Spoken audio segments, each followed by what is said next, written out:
se inscreverem no canal Direito, Cultura e Arte e também no Instagram Ricardo Bezerra 2015.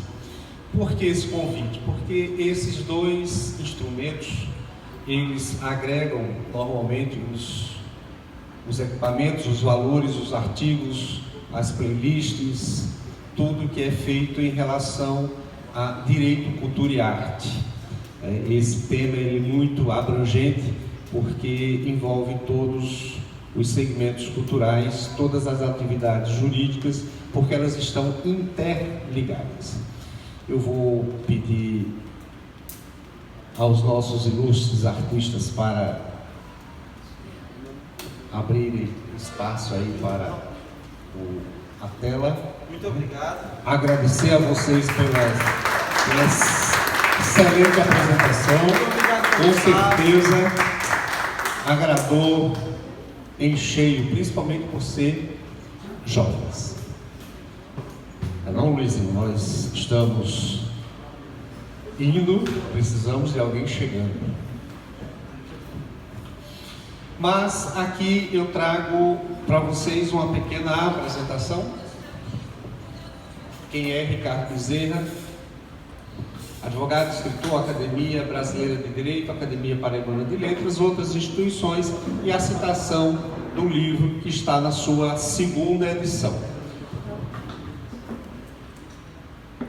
Doutor Alfredo, como é que a gente passa aí o seu apoio? O convite para inscrição no canal Direito, Cultura e Arte com Ricardo Bezerra e também aqui o Instagram Ricardo Bezerra 2015. Ficarei agradecido se alguém puder se inscrever e principalmente comentar.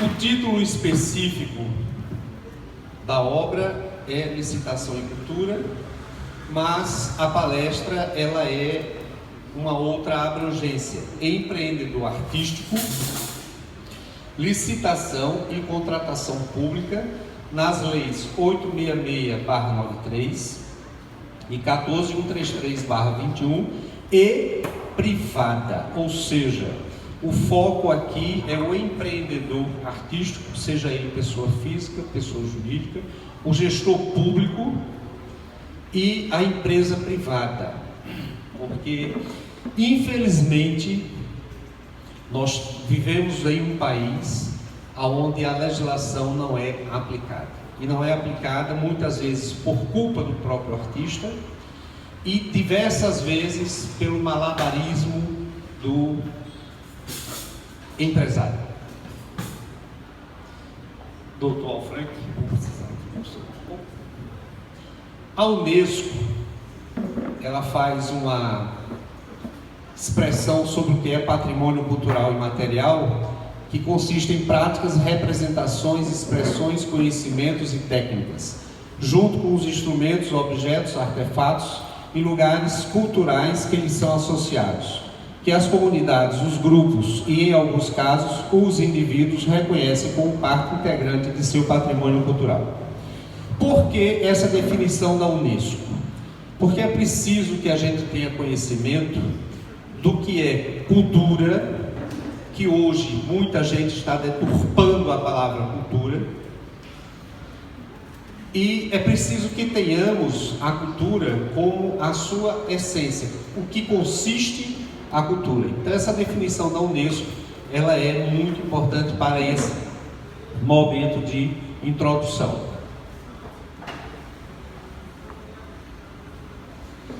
A Constituição Federal é a nossa carta magna, nós temos que começar por ela.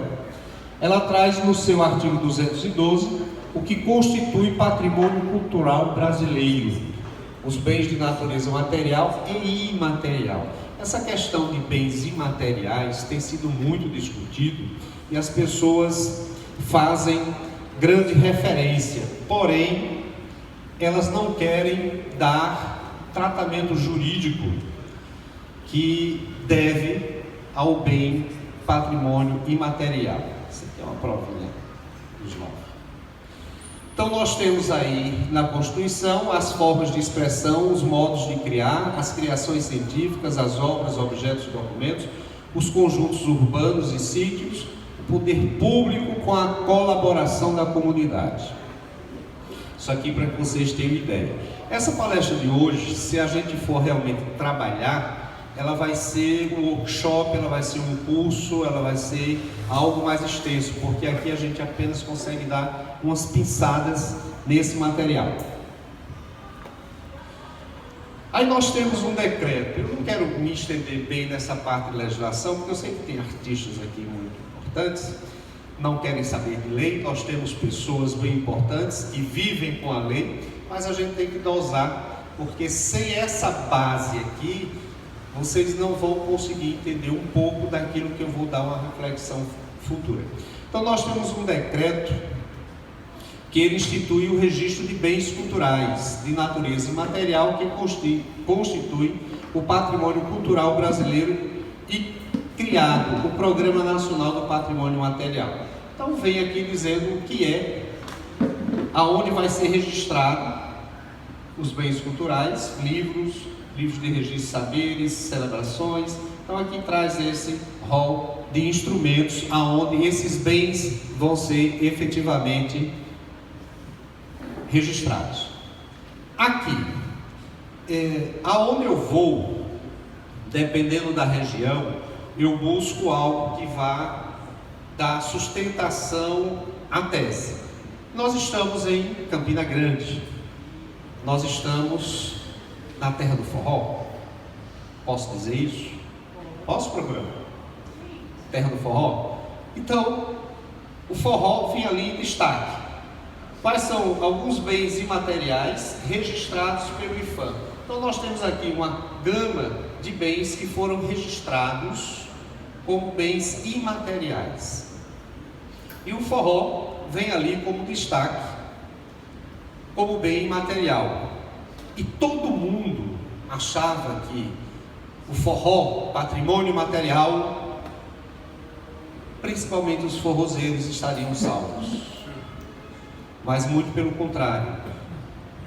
Se os forrozeiros, os artistas, não se preocuparem, não se profissionalizarem, nós teremos apenas o registro e a história. O forró vai desaparecer.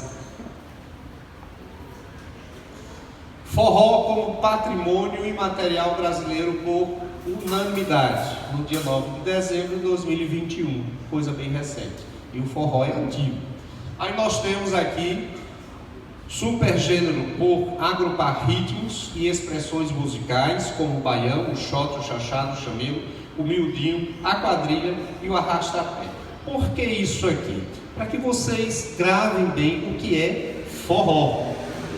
Tá? É preciso entender, ouvir bem o que é forró, para poder a gente compreender alguns aspectos que vêm futuramente.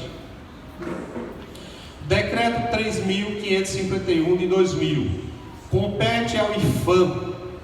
O IPHAN hoje, para os artistas, principalmente esses que estão reconhecidos como bens imateriais, é o grande detentor do direito de defender o forró. Não tem hoje ninguém com maior poder de defender o forró do que o IPHAN. E vocês vão ver mais a seguir. Compete ao IPHAN promover a ampla divulgação e promoção do bem registrado, então todos aqueles, por meio da execução de ações e planos de salvaguarda. Planos de salvaguarda são ações que vão promover e garantir a existência futura dos bens imateriais que estão protegidos e reconhecidos sobre a guarda do IPHAN. Festas juninas. Como eu disse, eu pego sempre uma temática, e no caso aqui nós pegamos o forró e pegamos festas juninas. Aqui vem a definição, o que é festas juninas, principalmente aqui com tradições brasileiras, uma origem europeia, festa pagã que comemorava a fertilidade da terra e as boas colheitas. A festa sempre acontecia durante o solstício de verão, que acontecia no dia 24 de junho. Bom, para nós aqui não é verão, mas isso na Europa é. Mas o 24 de junho, eu acho que aqui todo mundo conhece como sendo a grande festa do forró.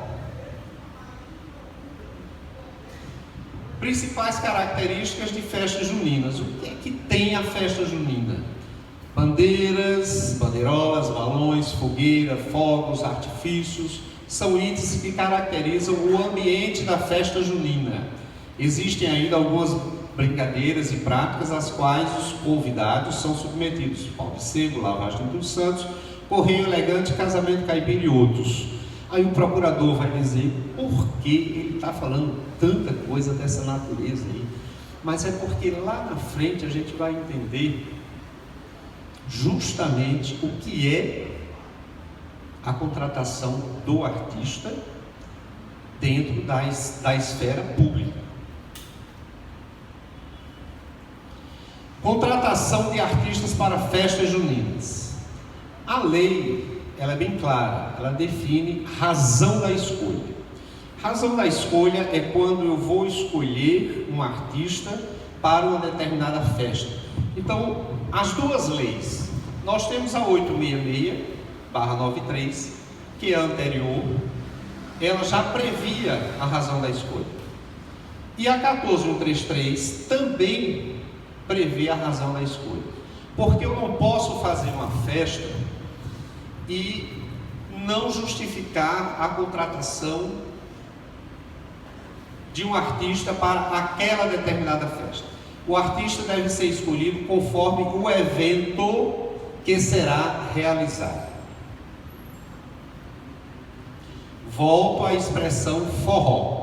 Expressões musicais: baião, o xote, o chachado, o chamego, o miudinho, a quadrilha e o arrasta-pé. Licitação e contratos. A 14133, ela traz explícito licitação e contratos, e é preciso que as pessoas entendam que ela abrange a toda a relação, porque quando você vai tratar de contratação de artistas, o empresário que está contratando, que está representando o artista, normalmente ele quer ter muitas benesses e não quer cumprir a legislação. E aqui a 14133 ela traz o artigo 1º, licitação e contrato, os princípios. Esses princípios são muito importantes na vida de qualquer pessoa. Legalidade, impessoalidade, moralidade, publicidade, entre outros. Mas praticamente falta tudo isso. Artigo 7º. Não sejam cônjuge ou companheiro de licitantes ou contratados habituais da administração, nem tenham com eles vínculo de parentesco, colateral ou por afinidade até o 3º grau, ou de natureza técnica, comercial, econômica, financeira, trabalhista e civil. Esse artigo aqui, ele é novo, ou seja, a 866 não traz nada sobre isso, mas a 14, ela já vem impedindo que o gestor faça contratação de qualquer pessoa, física ou jurídica, que tenha com ele esta vinculação até o 3º grau. Isso é expressamente vedado na nova legislação. O artigo 73 também traz um artigo novo, que é responder por contratação indevida ocorrida com dolo, fraude ou erro grosseiro, solidariamente com o contratado pelo dano ao erário, cabendo outras ações. Ou seja, Luizinho Calixto, esse artista fenomenal, nacional, ele arranja um representante, faz o contrato, superfatura o contrato, e em uma auditoria, identificado isso, na 866, ele não tem responsabilidade nenhuma. Quem responde é unicamente o gestor. Mas na 14133, o nobre artista também irá ser responsabilizado civil, criminal e financeiramente, caso incorra em superfaturamento. Aí vocês dizem, e ocorre isso?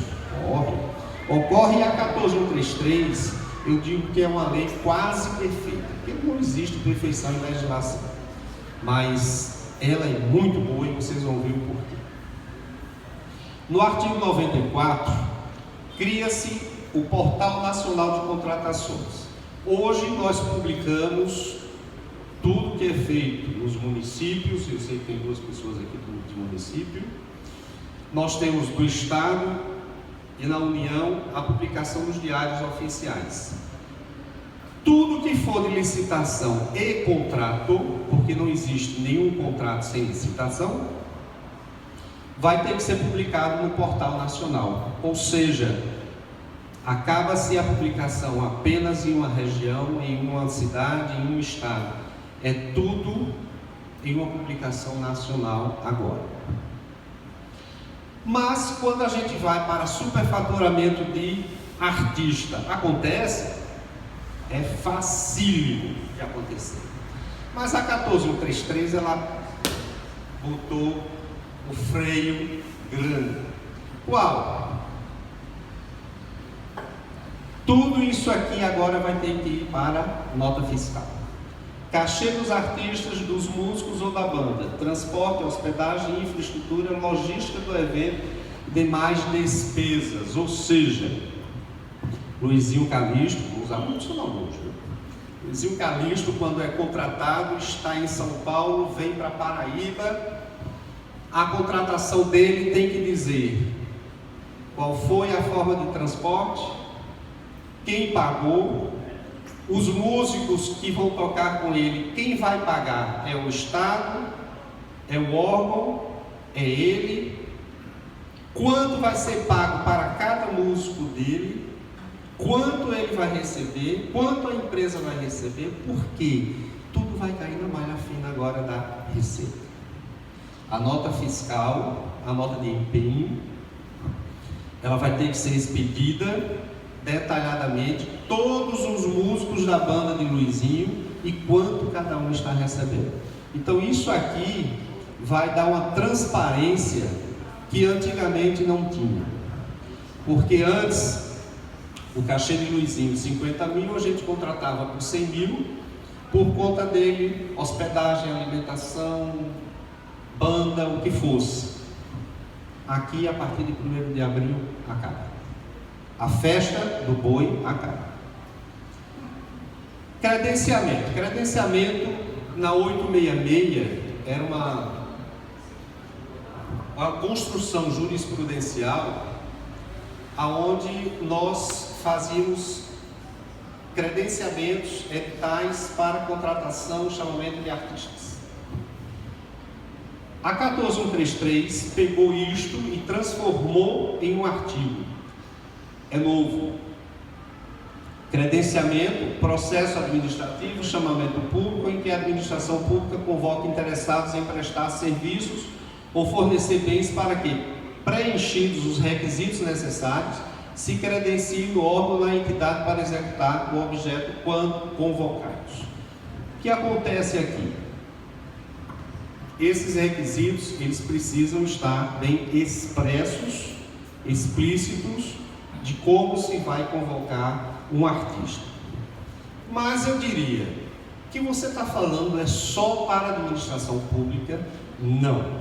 Vão surgir casos aqui que vai envolver o empresário particular, de qualquer outra situação ele vai ter informações, o empresário artístico, o gestor público e o artista que tanto pode ser representado por ele ou não. Então vejam que é mais um artigo novo que nós temos na lei. Aqui, no artigo 79, poderá ser usado para contratações. 2. Com seleção a critério de terceiros, caso em que a seleção do contratado está a cargo do beneficiário direto da prestação. Exemplo, contratação de um cantor com responsabilidade de contratar a banda. Vai ter que estar expresso quem vai contratar a banda, quem vai pagar. Porque antes, acontece muito, eu tenho casos, inclusive, de artistas que se apresentaram, não receberam o dinheiro do órgão público, tiveram que pagar do bolso a banda, e ele ficou ainda com prejuízo, né? Porque ele pagou aos músicos da banda, não recebeu o cachê dele do órgão público, o prejuízo foi dobrado. No parágrafo único, vem os procedimentos de credenciamento serão definidos em regulamento.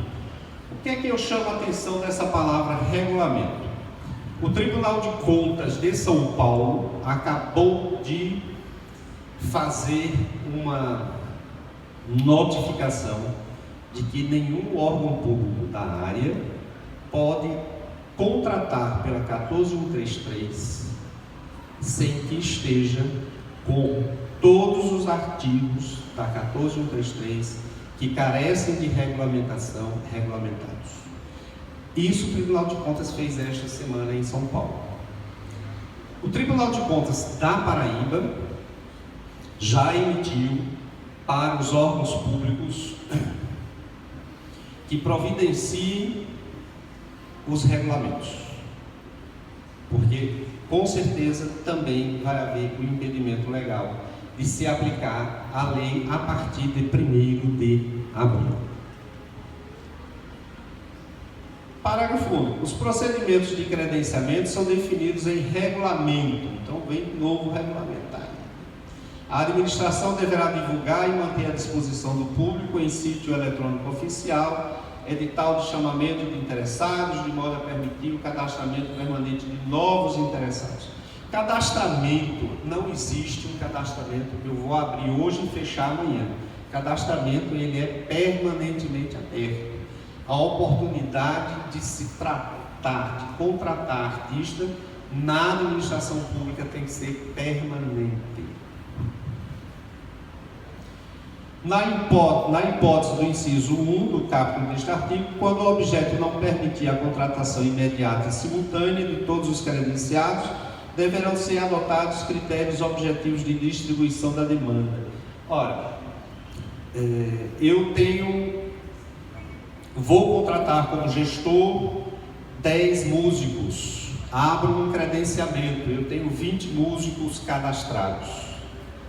Como eu vou selecionar os 10 músicos, os 10 artistas? A melhor isonomia chama-se sorteio, mas o gestor público não quer sorteio, porque ele prefere os olhos bonitos daquele artista, a voz preponderante daquele outro, e aí ele quer fazer a escolha dele. Isto é ilegal. A melhor forma isonômica chama-se sorteio. O edital de chamamento de interessados deverá prever as condições padronizadas de contratação nas hipóteses do inciso 1 e 2 e deverá definir o valor da contratação. É outra coisa, o artista, ele é único, só existe um Luizinho Calixto, só existe um Alfranc. O artista é único e o valor dele não tem quem possa dizer, mensurar qual é o valor do artista. Mas quando eu vou fazer um credenciamento, eu posso fazer para artistas não profissionais e artistas profissionais, que é uma outra questão grande, quem é profissional e quem não é profissional. Mas quando eu lanço um edital que quero fazer um credenciamento, eu digo como gestor público que eu posso pagar apenas X. Se o artista quiser, ele vem. Se ele não quiser, ele não vem.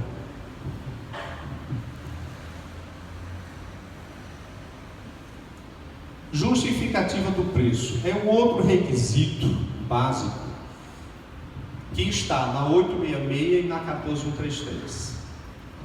Como justificar o preço de um artista? Ele é único, mas o valor previamente estimado da contratação deverá ser compatível com os valores praticados pelo mercado. considerados os preços constantes de bancos de dados públicos e as quantidades a serem contratadas, observadas a potencial economia de escala e as peculiaridades do local de execução do objeto. Esse artigo é novo na 14133, porque ele consegue delinear, amarrar o que é a justificativa de preço. Nós precisamos definir. Luizinho Calixto, ele tem o valor do mercado dele, mas esse valor tem que estar comprovado no banco de dados públicos. Tem muita gente que chega e diz: não, mas eu não tenho como comprovar. Eu falo já sobre essa questão de comprovação. Aqui o que eu quero chamar a atenção, que continua sobre aquela questão da justificativa de preço, é o melhor preço oferido por meio de utilização dos seguintes parâmetros. A lei, ela traz vários artigos para que você enquadre como encontrar o preço que vai ser contratado. No caso de artistas, nós temos contratações similares feitas pela administração pública, em execução ou concluídas no período de um ano anterior à data de pesquisa de preço. A pesquisa direta com no mínimo 3 fornecedores. E isso é uma grande dificuldade entre os artistas, e a grande justificativa hoje chama-se a pandemia. Houve a pandemia, a gente não tem como provar, não tem como provar. Esqueçam, a pandemia passou. Faz 2 anos que os artistas estão trabalhando. Aí eu volto para aquela questão: artista profissional ou artista amador? A gente chega já lá. Então, 3 fornecedores. Notas fiscais eletrônicas, na forma de regulamento. Olha a palavrinha. Isso vai travar muito o órgão público, porque se ele não fizer a regulamentação, ele não vai conseguir trabalhar. 3 notas fiscais. Aí Luizinho diz: não, mas eu não tenho nota fiscal. Eu não tenho nota fiscal. Mas você é artista profissional, não é? Artista profissional, aí nós vamos entrar na contratação privada. Quem faz festa, quem contrata, quem tem bar, quem tem restaurante, aqui tem um lugar, tem obrigação de emitir nota contratual, de assinar carteira. O artista, ele tem direito de sair, de fazer uma apresentação numa noite e sair com o recibozinho dele, com provas. Se ele vai fazer a festa numa casa de alguém, ele tem um contrato particular, ele tem um recibo. Então, comprovar o que você ganha é facílimo. Eu tive um caso que chegou lá, nota fiscal, 4 anos atrás. Eu disse: vamos lá, bota aqui no nosso atual Google, pá. Aí aparece, neste ano, a pessoa com 3 contratações. Eu, interrompo o processo imediatamente. Por quê? Porque os cachês anteriores eram de 30 mil reais. E agora a pessoa estava com os cachês mais baixos. E não queria apresentar porque não ia conseguir a média de 3 para ter o cachê na sua base de contratação.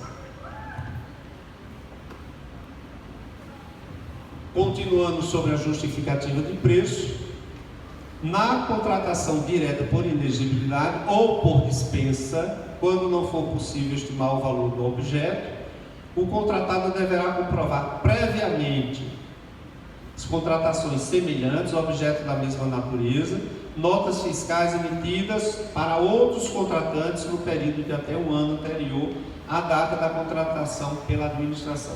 Então veja aqui o destaque, um ano. Eu recebo processos com notas fiscais de 5 anos, 6 anos. Não pode. Inclusive no estado da Paraíba existe um outro agravante, que tem um decreto do governador, do governo do estado, que ele estabelece que as notas fiscais são nos últimos 6 meses, não é nenhuma. Aí quando o gestor não cumpre isso, se houvesse uma auditoria séria, estariam descumprindo a lei. Eu digo sempre, já tive 2 vezes a oportunidade de fazer uma palestra, estarem 2 presidentes de tribunais de justiça e de contas. E eu cheguei para os eminentes conselheiros e disse: olha, vocês não sabem fazer auditoria cultural. Não, auditoria vocês fazem muito bem, mas cultural não.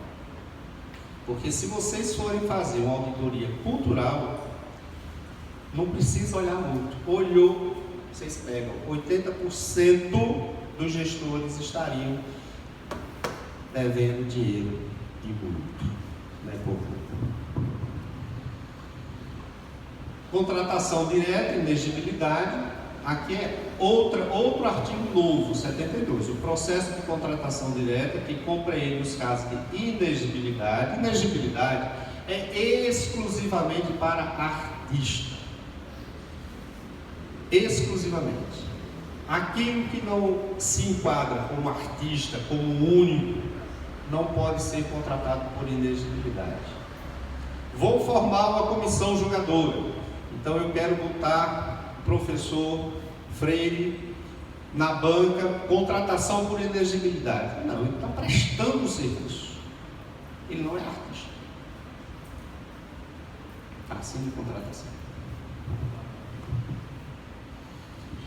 Aqui vem dizendo como se contratar, justificativa de preço, parecer jurídico, que é um outro grande problema, porque se houvesse uma auditoria, como eu digo, ferrenha, mas infelizmente nós vivemos num país do faz de conta, o parecer jurídico, na hora que ele permite a contratação ou não glosa, ele passa a responder também com o gestor. Artista profissional, regularidade fiscal, vinculado com a Fazenda Pública, notoriedade, vinculação. Então isso aqui é o que vem, que tem que ser cumprido para a contratação de artistas com a administração pública. Todos esses requisitos aqui. Também novo esse parágrafo único, que autoriza a contratação direta ou o extrato decorrente do contrato deverá ser divulgado e mantido à disposição do público em sítio eletrônico oficial. Nós temos a substituição da ratificação pela publicação. A ratificação é um outro problema grande na contratação. Quem é produtor, quem é empresário artístico deve saber disso. E o gestor não pode contratar antes de ser publicada a ratificação. E isso, em muitos casos, não acontece. Inexigibilidade, aí nós estamos aqui fechando praticamente essa parte dos artistas, do setor público, com o artigo 74. É inexigível a licitação quando inviável a competição. Ora, se é inviável a competição, e eu quero contratar para a Universidade Estadual da Paraíba 3 pessoas que vão fazer parte de uma banca julgadora, eles são prestadores de serviço. Eles não são artistas, eles não têm inviabilidade de competição. Por quê? Porque se são professores, se são pessoas graduadas, todas estão no mesmo patamar. Eles não têm nada de diferente. É diferente de um artista que só ele toca aquilo ali, só ele faz aquela interpretação, ele é único. Contratação do profissional do setor artístico. A 866, ela define também contratação do setor artístico profissional. A 14133 também profissional. E o que nós temos isso a ver com a questão profissional e amador? Profissional é todo aquele que vive do seu trabalho, da sua arte. O artista que trabalha no EPB durante a semana toda e toca final de semana, ele não é artista profissional. Não venham querer, não, mas eu sou profissional. Não. Você tem uma outra função, você tem uma outra atividade. A sua profissão é da universidade. Agora, subsidiariamente, você é um artista que se apresenta. Aí sim. Mas artista profissional é aquele que vive exclusivamente da sua arte. E todos os artistas dizem: não, o STF derrubou, eu não preciso estar vinculado à ordem dos músicos, a ninguém. Concordo. O STF garantiu que o artista, por não desenvolver nenhuma arte de periculosidade, a atividade humana, ele pode sim exercer sua profissão sem estar inscrito na ordem dos músicos. Mas o STF não revogou a lei que cria a profissão de músico. Revogou, se revogou, por favor, alguém me apresente, porque eu desconheço a revogação da lei que estabelece a profissão de músico. Não tem. A profissão de arte cênica de 74 não foi derrubada, não foi revogada. Então, a profissão, ela existe. Você tem que estar vinculado à ordem dos músicos, a uma associação profissional, a algum lugar que diga que você é profissional. Inclusive, existem decretos e regulamentações do Ministério do Trabalho estabelecendo o registro profissional do artista, dizendo que o artista profissional é aquele que está devidamente registrado no Ministério do Trabalho.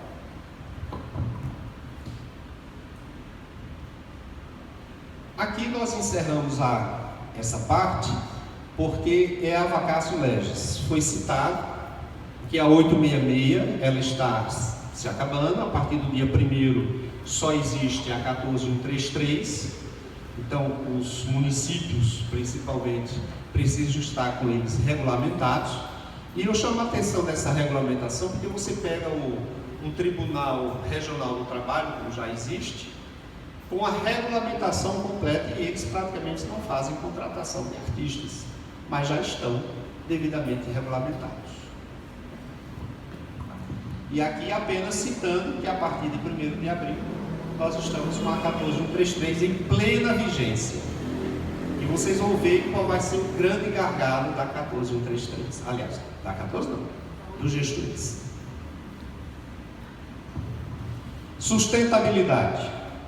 Forró, agrupar ritmos e expressões musicais como o baião, o shot, o chachado, o chamego, o miudinho, a quadrilha e o arrastapé. E funk, execução de ações e planos de salvaguarda. São João, fertilidade da terra e as boas colheitas, dia 24. Bandeiras, balões, fogueiras, fogos de artifício, pau de sebo, lavagem de santos, correio, lavar pau. Aí, isso aqui é só um exemplo. Existem inúmeros. Lei tal reconhece como patrimônio histórico, cultural, imaterial do estado da Paraíba a festa de São João, realizada no município de Diamante, dia 25 de novembro. Agora, quantas leis nós temos aí estabelecendo, reconhecendo a festa de São João como patrimônio imaterial? São muitas. Aí eu pergunto, se nós formos aplicar o conceito de São João, a estrutura do forró, as leis, nós estamos tendo festa de São João?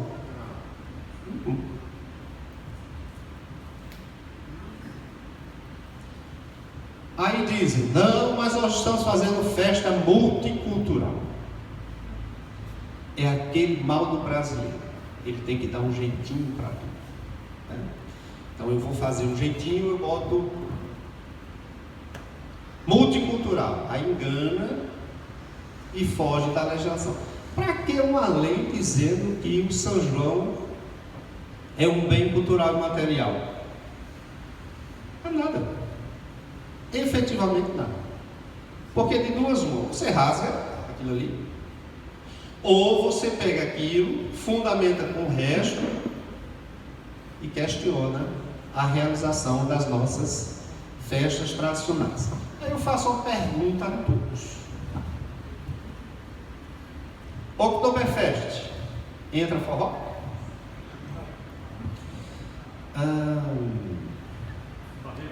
Barretos, entra forró? Entra forró? Rio de Janeiro, Carnaval, entra forró? Não. Mas aqui entra tudo.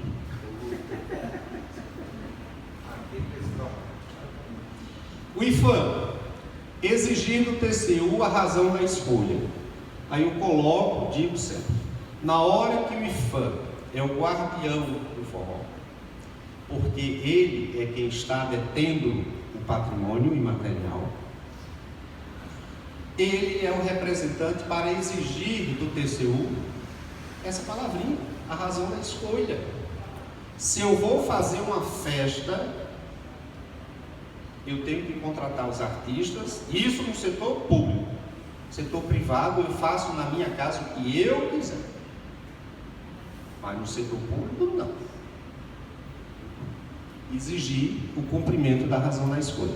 Eu adoro Ivete Sangalo, sou apaixonado por ela, mas eu só contrataria Ivete Sangalo para uma festa de São João se ela cantasse todo o repertório do forró. Aí vocês dizem, uma musiquinha de forró só. Não, nós temos um repertório gigantesco, e ali vocês têm todos aqueles gêneros que nós passamos, né? O artista deve ser escolhido conforme o evento que será realizado.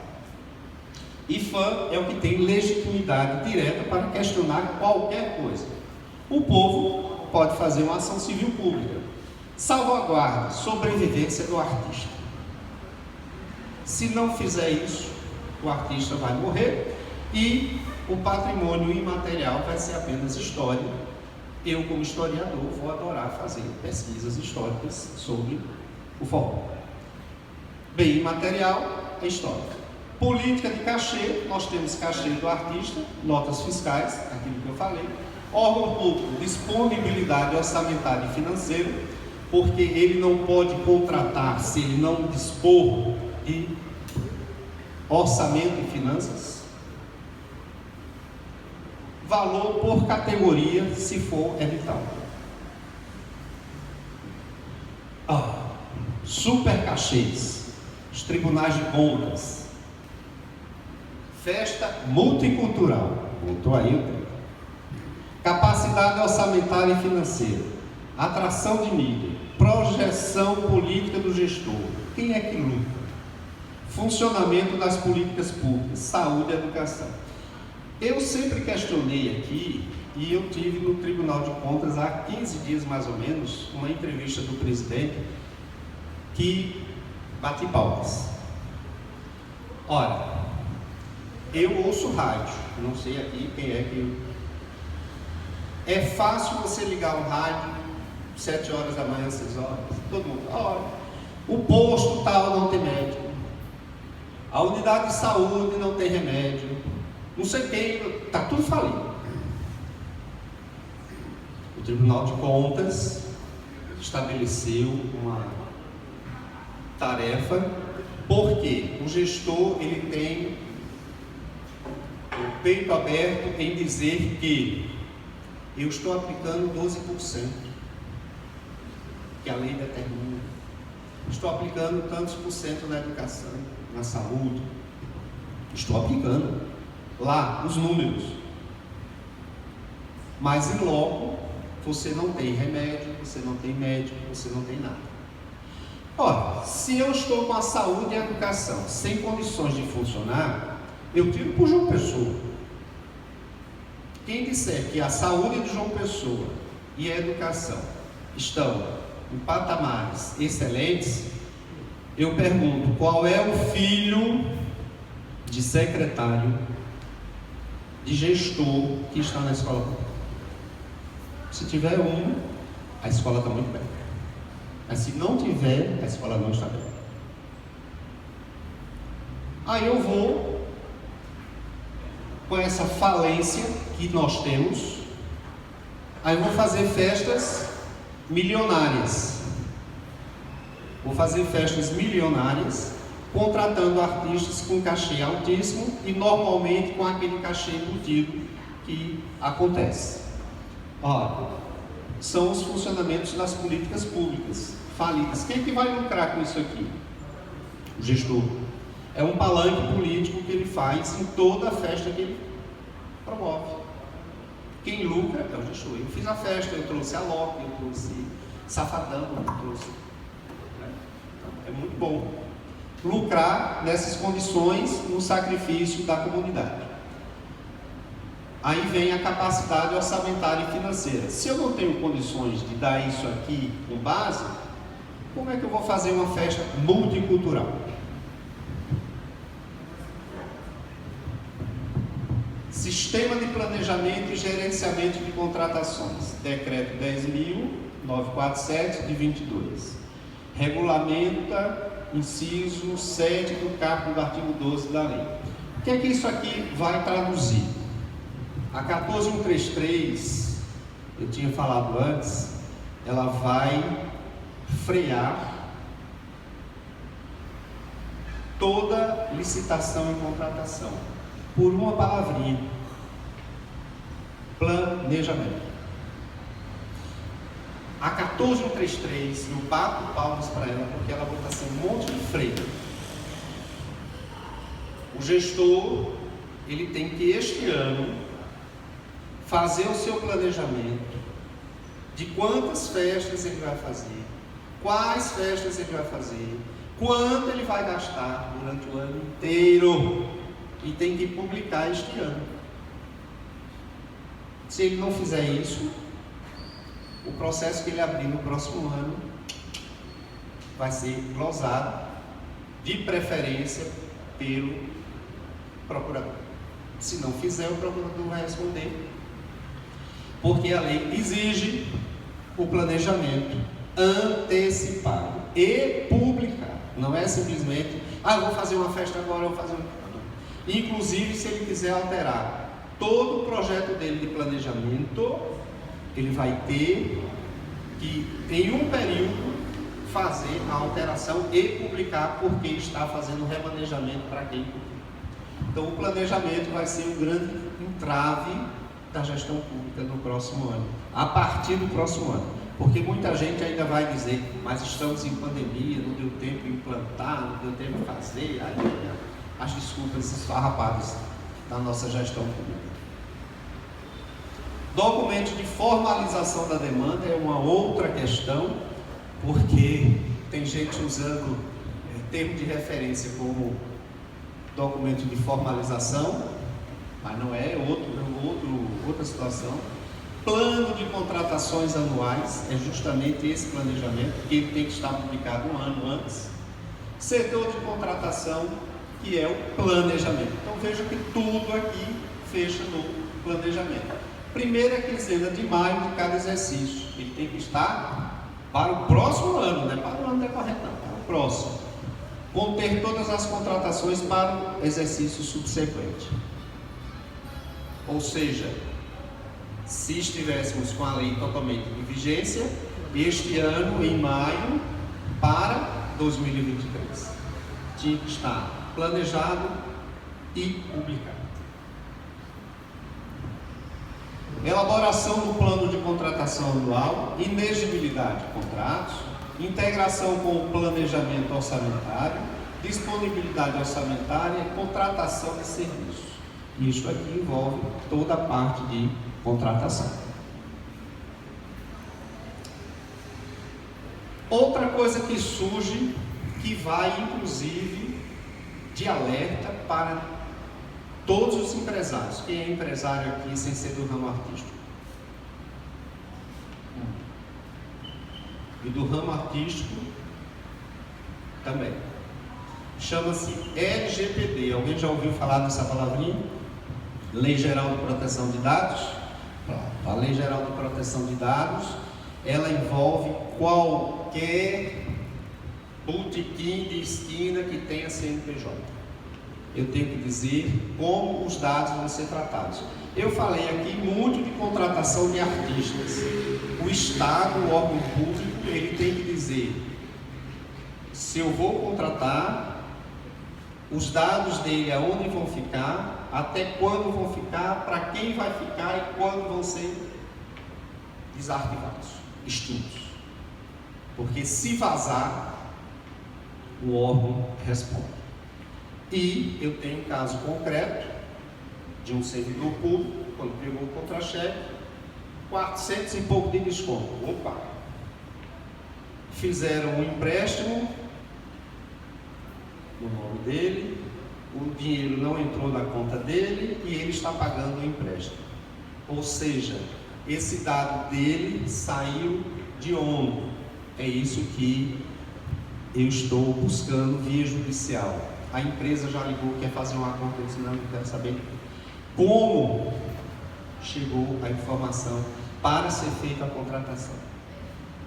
E isto serve para qualquer empresa que emite nota, que pega cartão de crédito, que faz, tem que saber aonde os dados vão ser, como os dados vão ser tratados. Artista amador, aquela questão aqui de editais de cadastro que vai chamar artistas amadores para fomentar. Eu digo sempre que existe fomentação de cultura e existe contratação artística.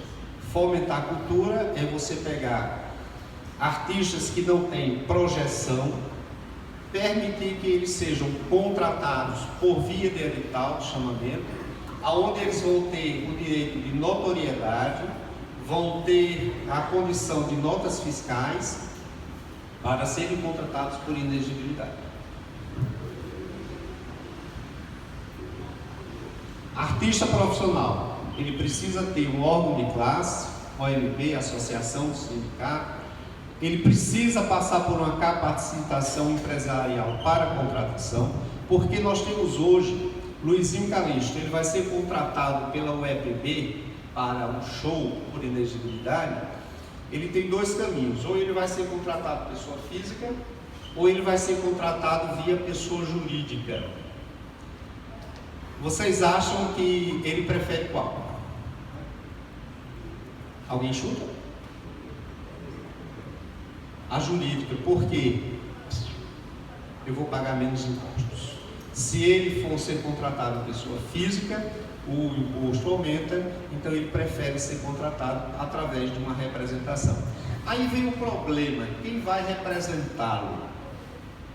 É fácil você encontrar, eu preciso ser contratado hoje pela UEPB, vou lá, arranjo uma empresa, faz um contrato de exclusividade e bota. Não pode. Nenhum artista pode ter contrato de exclusividade feito hoje para ser contratado amanhã. A lei não permite. TCU já proibiu isso. Aqui eu volto àquela questão do artista profissional. Existe uma portaria do Ministério do Trabalho, regulamenta a legislação trabalhista na linha E do inciso 2 do artigo 1º. Contrato e nota contratual de músicos profissionais, artistas e técnicos de espetáculo de diversão. E aqui, o inciso 9, registro profissional. Esta legislação, ela vem dizer quem é o registro profissional, de quem é. O artista, ele tem que estar registrado no Ministério do Trabalho. No artigo 44, conforme disposição de lei, ficam aprovados os modelos e instrumentos contratuais para a contratação de músicos profissionais, artistas e técnicos de espetáculo de diversão denominados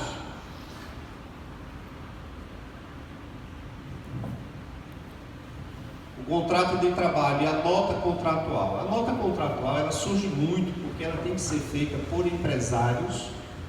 Vá do Cuscuz, olha a promoção. Contratou o artista, ele se apresentou, ele pode naquele dia fazer uma nota contratual. Mas infelizmente nós temos aí a sonegação de impostos e a falta de amparo legal para o artista. Então o artista ele pode reclamar que não tem espaço, que não tem formalização. Não, ele tem uma profissão regulamentada, ele tem instrumentos legais, mas infelizmente ele se submete a situações vexatórias para contratações irregulares. Documento comprobatório de rendimentos do músico, artistas e técnicos. Está aí. O artista que disser que não tem como comprovar o que ganha, ele está mentindo para ele mesmo. Ele tem. Tem a CLT, tem a nota contratual, a nota fiscal, ele tem tudo. Agora, ele precisa se profissionalizar. Registro profissional. O artista ele tem que fazer solicitação de registro à Secretaria do Trabalho do Ministério do Trabalho e Previdência. O exercício da profissão de artista ou de técnico em espetáculo de diversão depende de prévio registro na Secretaria do Trabalho. Aí, não, mas o STF permitiu. Permite que você não se associe, mas a profissão artista, ela tem como ser regulamentada. Ora, se eu tenho a regulamentação do artista, exige que ele esteja aqui registrado, e eu faço uma contratação no serviço público de um artista sem esse registro, e a lei é expressa, contratação de artista profissional, e o gestor público não o faz, ele incorre em descumprimento da legislação. Mas infelizmente nós não temos auditoria cultural. E não temos artistas que, sabendo que a Alfranc não tem o registro, está sendo contratado pelo EPP, coragem de denunciar. Porque eu denunciaria. Eu tenho que defender o meu espaço. Eu não posso ter receio. Se eu sei que uma pessoa está se passando por advogado para atuar, eu denuncio, porque eu faço parte de uma classe regulamentada. O artista faz parte de uma classe regulamentada. Se as prefeituras, principalmente as prefeituras, contratam artistas para festas profissionais por inegibilidade, que é um requisito, sem o registro, eu enchia o Ministério Público de Deus. Eu enchia o município de ação. Direitos trabalhistas dos músicos. Músico, eu sou coitadozinho, não tenho, não. Ele tem um monte de direito, está aqui. Vínculo empregatício, não eventual, subordinação mediante salário, ele tem isso. Duração de trabalho, ele tem horário para trabalhar. Contribuição previdenciária, ele faz na hora que ele emite uma nota contratual que ele recebe, ele tem. Proteção contra a demissão arbitrária, aviso prévio, 13º. É uma profissão como qualquer outra. Mas os artistas vivem com o chapéu na mão. Por que será?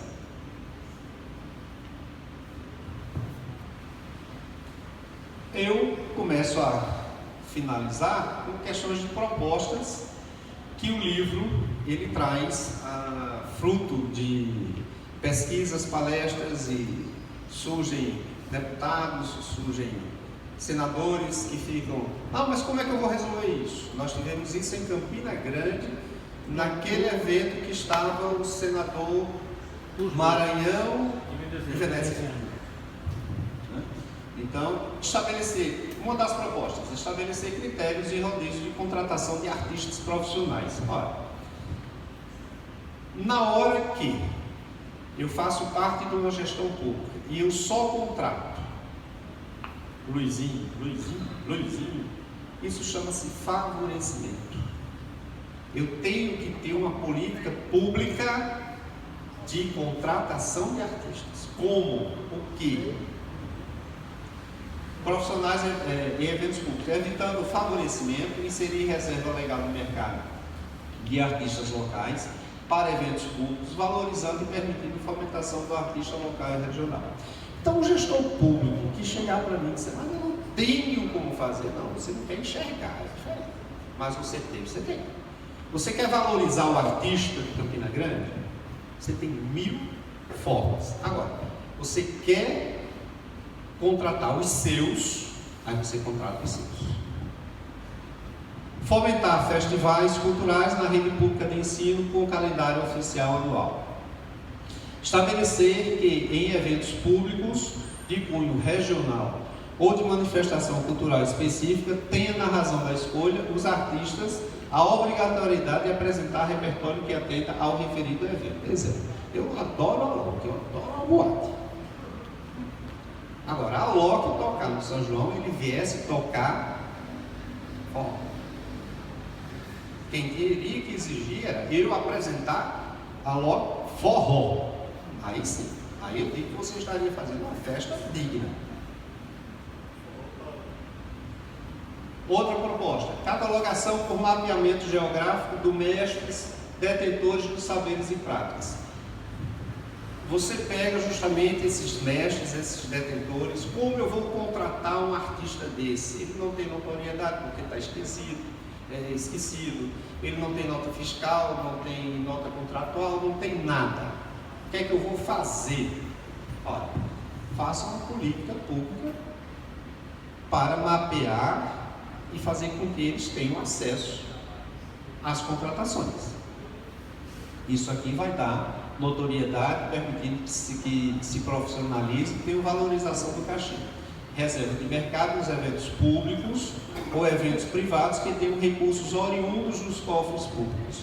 Se o EPB vai fazer um convênio e vai proporcionar que uma entidade privada faça um determinado evento, ele exige que o artista local tenha o seu espaço, tenha a sua reserva.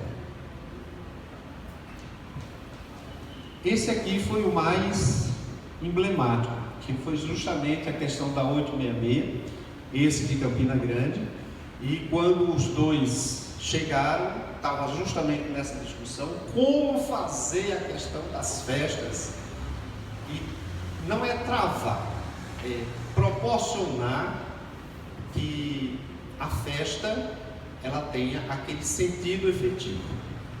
Então, isso aqui é o que faz parte, mas os eventos da cultura regional são realizados para o fortalecimento da cultura abrangida por sua geografia, cabendo aos gestores públicos investirem os recursos públicos no fortalecimento da cultura regional, que estarão festejando nos referidos eventos, proporcionando ao artista da cultura regional a empregabilidade, sustentabilidade e fortalecimento da cultura para que esteja sendo realizada a contratação vinculada à razão da escolha, evento artista, sem reserva de mercado, com finalidade de vincular a contratação do artista ao repertório da manifestação cultural a ser realizada. Ou seja, na 866, que era a discussão da época, como fazer o vínculo para que as festas regionais, no caso o São João, que é a nossa regional, tivesse esse amparo de vinculação, porque a 866 não tem nada sobre isso. Está aqui o projeto de lei que eu desafiei quem quisesse apresentar. Até hoje não apareceu. Nem vai. Na 14133, essa situação é a mesma. Aí vocês dizem, mas teria que ser uma lei nacional para poder obrigar a fazer? Não. Se os estados quisessem, se os municípios quisessem, eles poderiam fazer uma regulamentação e aplicar. O gestor público não faz porque não tem. Alfredo? E quero agradecer a vocês pela paciência que vocês tiveram de ouvir essas reflexões. Aqui são pontuações. A matéria é muito vasta, muito grande. Para que a gente possa realmente trabalhar, é preciso workshop, curso, algo bem mais longo. Aqui é apenas uma reflexão sobre os pontos principais.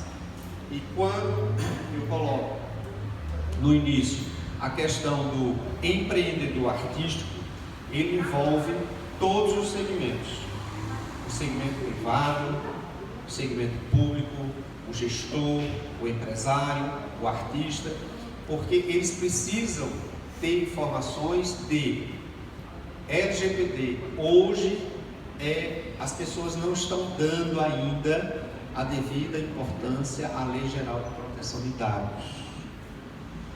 E é preciso que acordem para essa necessidade, principalmente os empresários,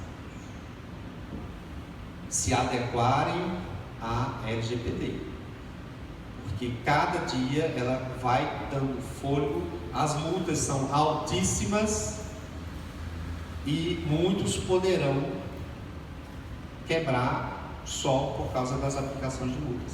Eu adoro quando vejo um vazamento de dados, adoro. Pego logo no braço do cliente, porque é um filé, hoje é um filé. Então, qualquer lugar que você for, que você tem que colocar o mínimo de informação da sua vida, ali você está deixando um dado. E ali está se tornando obrigatório daquela parte dizer o que vai fazer com seus dados. E isso não foge dos artistas, principalmente porque artista, ele tem os dados sensíveis altamente divulgados. Sexualidade, cor, formação, tudo. É que mais sofre com a questão da LGPD. Então é preciso que o artista tenha conhecimento, ciência de que qualquer dado, eu não vou fazer isso aqui porque eu vou fazer um show. Não, ele tem o direito de imagem dele. É outra situação gravíssima. A empresa que tem lá, filmando quem está entrando, é segurança? É. Mas também existe a questão do vazamento de imagem, de dados, de gravação. No meu escritório, quando eu chego, eu desligo, porque se eu atender um cliente, ele falar algo particular, ficar gravado e isso vazar, eu estou ferrado, né? Então é preciso que as pessoas tenham ciência. Não, vou ter uma câmera ali para dar segurança. Eu estou filmando. Então toda aquela filmagem é preciso ter cautela. Existem empresas que colocam e administram as imagens. Pelo amor de Deus, empresário, nunca faça isso. Porque na hora que ele tiver acesso totalmente às suas imagens, você já fez a quebra da LGPD. Já é um furo. Então eu quero mais uma vez agradecer, me colocar à disposição de quem desejar conversar, trocar ideias. Eu gosto de aprender, faz 60 anos que eu aprendo, vou reaprendendo e discutindo no caso de conversar, de trocar ideias, porque ninguém nasce sabendo e ninguém vai morrer sabendo de tudo. E eu estou aqui para aprender com vocês, falei muito e eu quero agora ouvir de vocês alguma coisa, enquanto eu tomo um pouquinho de água. E muito obrigado.